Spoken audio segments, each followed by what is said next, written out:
नमस्कार, स्वागत है आपका मेरे YouTube चैनल पर। मैं हूँ आपके साथ अनामिका सिंह काली और आज हम बात करने वाले हैं आज की सबसे बड़ी खबर पर। और वो खबर आई महाराष्ट्र के NIA के स्पेशल कोर्ट से, जहां पर आज साल 2008 के मालेगांव ब्लास्ट धमाके के सभी 7 आरोपियों को सबूतों के अभाव में बाइज्जत बरी कर दिया गया है। मालेगांव में साल 2008 में बम धमाका हुआ था। इसमें 6 लोगों की मौत हो गई थी, जबकि 100 से ज्यादा लोग घायल हो गए थे। आज 17 साल के बाद, एक लंबे इंतजार के बाद NIA के स्पेशल कोर्ट की ओर से पूरे मामले को लेकर बड़ा फैसला आया और कोर्ट ने ये माना कि जो 7 आरोपी हैं, चाहे इसमें हम बात कर ले सुधीर कुलकर्णी की या फिर इसके अलावा प्रज्ञा ठाकुर जो कि इस पूरे मामले में मुख्य आरोपी बनाई गई थी, इनके साथ साथ 6 अन्य आरोपी, उन सभी को बाइज्जत बरी कर दिया गया है। बड़ी बात यहाँ पर यह है कि जिस तरीके से इस पूरे मामले को लेकर के पहले ATS ने जांच की थी, इसके बाद NIA ने जांच की थी, तो कई जांच एजेंसियों के इन्वॉल्व होने के बाद भी जांच को लेकर, गवाहों को लेकर, सबूतों को लेकर बहुत सारे सवाल खड़े होते रहे। हालांकि आज इस पर भी बात करेंगे हम, लेकिन सबसे पहले बता दें आपको कि आज कोर्ट ने अपने जजमेंट में क्या कुछ खास कहा फैसले के दौरान। तो देखिए, मैंने जजमेंट की कॉपी निकाली है, तो उसके मुताबिक ये है जो कहा गया है।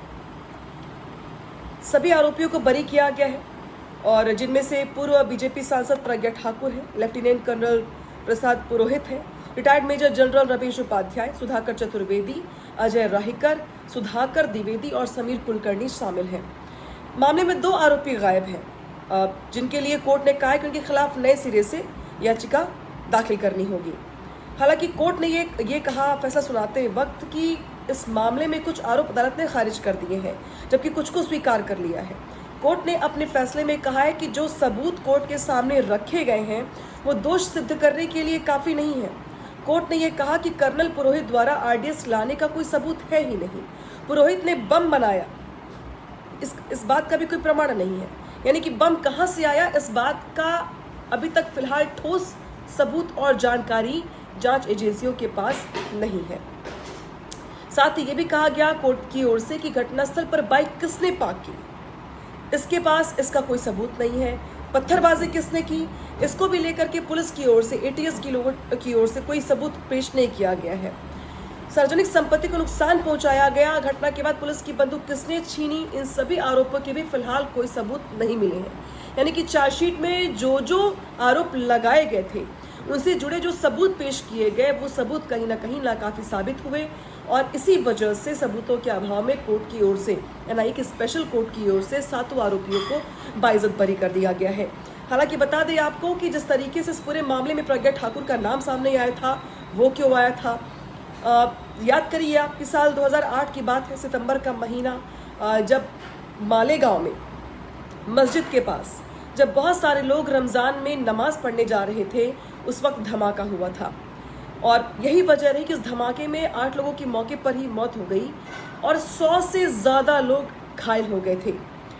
और उसके 1 महीने के बाद जिस तरीके से प्रज्ञा ठाकुर को अरेस्ट किया गया था, उसके पीछे ये सबूत दिए गए थे, ये आरोप लगाया गया था कि घटनास्थल पर एक बाइक बरामद हुई थी। हालांकि वैसे तो वो बाइक पर नंबर प्लेट गलत था, लेकिन जब उसका सही नंबर निकाला गया, उसकी जांच की गई, तो पता ये चला कि वो प्रज्ञा ठाकुर के नाम पर रजिस्टर्ड है, जबकि प्रज्ञा ठाकुर ने यह कहा था कि वो बाइक को बहुत साल पहले बेच चुकी है। फिर भी इस घटना के 1 महीने के बाद प्रज्ञा ठाकुर के साथ साथ बाकी जो 7 हमने आपको नाम गिनवाए हैं, जिसमें लेफ्टिनेंट जनरल प्रसाद पुरोहित है, रिटायर्ड मेजर रमेश उपाध्याय, सुधाकर चतुर्वेदी, अजय राहिकर, सुधाकर द्विवेदी, समीर कुलकर्णी नाम शामिल है। इन सभी को गिरफ्तार कर लिया गया था। पहले ATS ने पूरे मामले की जांच की और जांच करने के बाद जो बातें निकल के सामने आई, जो तथ्य निकल के सामने आए, वो सबसे ज़्यादा हैरान करने वाले थे, क्योंकि 17 साल लग गए। 17 साल के बाद भी यहाँ पर इस बात का सबूत किसी के पास फिलहाल नहीं है कि आखिर RDX कहाँ से आया था और RDX लाने वाले कौन लोग थे। हालांकि इस पूरे मामले में यू टर्न तब आया जब ATS की जांच के बाद NIA ने इस पूरे केस को टेक ओवर किया। NIA ने पहले तो जब इस केस को टेक ओवर किया, तो जो ATS की ओर से मकोका लगाया गया था, उसको सबूतों के अभाव में मकोका को हटा दिया गया, जिससे थोड़ी राहत मिली। इसके बाद आपको याद होगा साल 2018 में प्रज्ञा ठाकुर को बेल मिल गई थी, उनके साथियों को बेल मिल गई थी।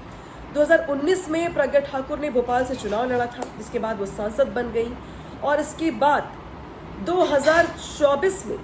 2024 में वो मौका आया है जब आज एनआईए कोर्ट की ओर से ये फैसला सुनाया गया है और सभी 7 लोगों को बाइज्जत बरी कर दिया गया है। हालांकि ऐसा पहली बार था जब इस घटना को लेकर के हिंदू आतंकवाद जैसे शब्द को बनाया गया था, इसकी उत्पत्ति हुई थी। और तब मजे की बात यह है कि जब ये हादसा हुआ, जब ये घटना हुई, तो उस वक्त महाराष्ट्र में कांग्रेस की सरकार थी, केंद्र में कांग्रेस की सरकार थी और इसीलिए बीजेपी हमेशा इस मुद्दे को लेकर के कांग्रेस पर हमलावर रहे कि कांग्रेस ने सिर्फ और सिर्फ हिंदू धर्म को टारगेट करते हुए इन लोगों के नाम केस में डलवाए थे और ये सिर्फ और सिर्फ ये एक प्रायोजित साजिश थी। ये बीजेपी की ओर से बार बार कहा जाता रहा है। हालांकि 17 सालों के बाद जब फैसला आया तो प्रज्ञा ठाकुर ने खास तौर पर इस फैसले को लेकर खुशी जताई, साथ ही उन्होंने बहुत दुख भी जताया इस बात को लेकर कि उन्हें उनके ही देश में आतंकवादी बनाया गया और उनकी ओर से ये भी कहा गया कि आखिर 17 सालों का हिसाब कौन देगा। और अब इस घटना को लेकर के कोर्ट का फैसला आने के बाद बीजेपी के तमाम सांसद अब कांग्रेस पर हमलावर हैं और ये हर बार कह रहे हैं, चाहे हम बात कर ले सुधांशु त्रिवेदी की, या हम बात करें रवि किशन की, या हम बात कर ले अशोक चौहान की जो उस वक्त कांग्रेस में ही थे, या हम बात कर ले हिमंता बिस्वा की, ये तमाम बीजेपी के जो चेहरे हैं बड़े बड़े, उनकी ओर से आज इस फैसले को लेकर के कांग्रेस पर हमला बोला जा रहा है। साथ ही ये कहा जा रहा है कि 17 साल तक कांग्रेस की सरकार की, चूंकि महाराष्ट्र में कांग्रेस की सरकार थी, 17 साल तक कांग्रेस की ओर से सिर्फ और सिर्फ भगवा आतंकवाद का नाम लेकर के हिंदू धर्म को बदनाम करने का प्रयास किया गया, जबकि इन आरोपियों पर लगाया कोई भी आरोप कोर्ट में सिद्ध नहीं हो पाया और इसीलिए इन सभी को कोर्ट की ओर से बाइज्जत बरी कर दिया गया। हालांकि जो मुस्लिम नेता हैं उनकी भी ओर से बयान सामने आए हैं। AIMIM के मुखिया ओवैसी ने इस घटना को लेकर के इस फैसले के बाद दुख जताया है और ये कहा है कि वो इस फैसले से बहुत खुश नहीं है। तो वही 7 आरोपियों को बरी कर देने के बाद जो धमाके में जिन लोगों ने अपनों को खोया था, उनके परिजनों की प्रतिक्रिया सामने आने लगी है। मृतकों में से एक सैयद अजहर का बयान सामने आया है। उन्होंने कहा कि 17 साल के बाद भी हमारे साथ न्याय नहीं हुआ है। सारे सबूतों को दरकिनार करते हुए फैसला सुनाया गया है और हम इस फैसले के खिलाफ सुप्रीम कोर्ट जाएंगे। यानी कि एनआईए की जो स्पेशल कोर्ट का फैसला आया उसे चुनौती दिया जाएगा सुप्रीम कोर्ट में परिजनों की ओर से और फिलहाल उनकी ओर से इसको सुप्रीम कोर्ट में अपील की जाएगी इसको लेकर। इसी के अलावा अगर बात की जाए तो 10 साल की बेटी फरहीन जो थी शगुफ्ता शेख की, वो जा चुकी इस दुनिया से और जिस तरीके से उन्हें उम्मीद थी कि आज जो फैसला है कि उनके साथ न्याय किया जाएगा, वो भी इस फैसले से दुखी हैं। तो कई परिवारों की ओर से यहाँ पर दुख जताया जा रहा है।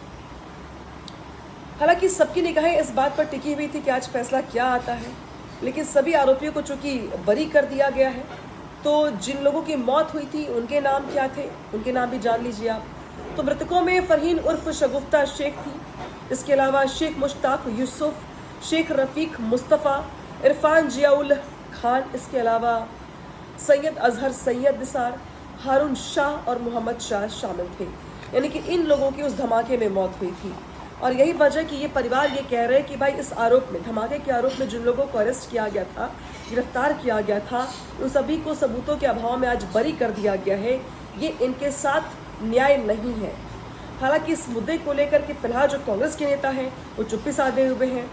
संसद चल रही है, राहुल गांधी संसद में मौजूद थे और जब उनसे आज एनआईए के स्पेशल कोर्ट के फैसले को लेकर के सवाल पूछा गया, मालेगांव ब्लास्ट को लेकर सवाल पूछा गया, तो राहुल गांधी ने इसका कोई जवाब नहीं दिया, उन्होंने चुप्पी साध ली। लेकिन बीजेपी के नेता आज कांग्रेस पर हमलावर हैं और कांग्रेस से सवाल पूछ रहे हैं कि भगवा आतंक का जो नैरेटिव सेट करने का प्रयास किया गया अपने तुष्टीकरण की राजनीति के लिए, उस पर आज कांग्रेस को क्या कहना है? क्या कांग्रेस पूरे देश से माफी मांगेगी? तो आज की ये टॉप न्यूज़ है। हालांकि इसके अलावा तमाम और बड़ी खबरें हैं जिस पर रहेगी हमारी नज़र। फिलहाल ऐसी तमाम खबरों के लिए जुड़े रहिए हमारे YouTube चैनल के साथ, अपना साथ दीजिए, आशीर्वाद दीजिए, प्यार दीजिए और ऐसे ही हमारे साथ चैनल के साथ जुड़े रहिए।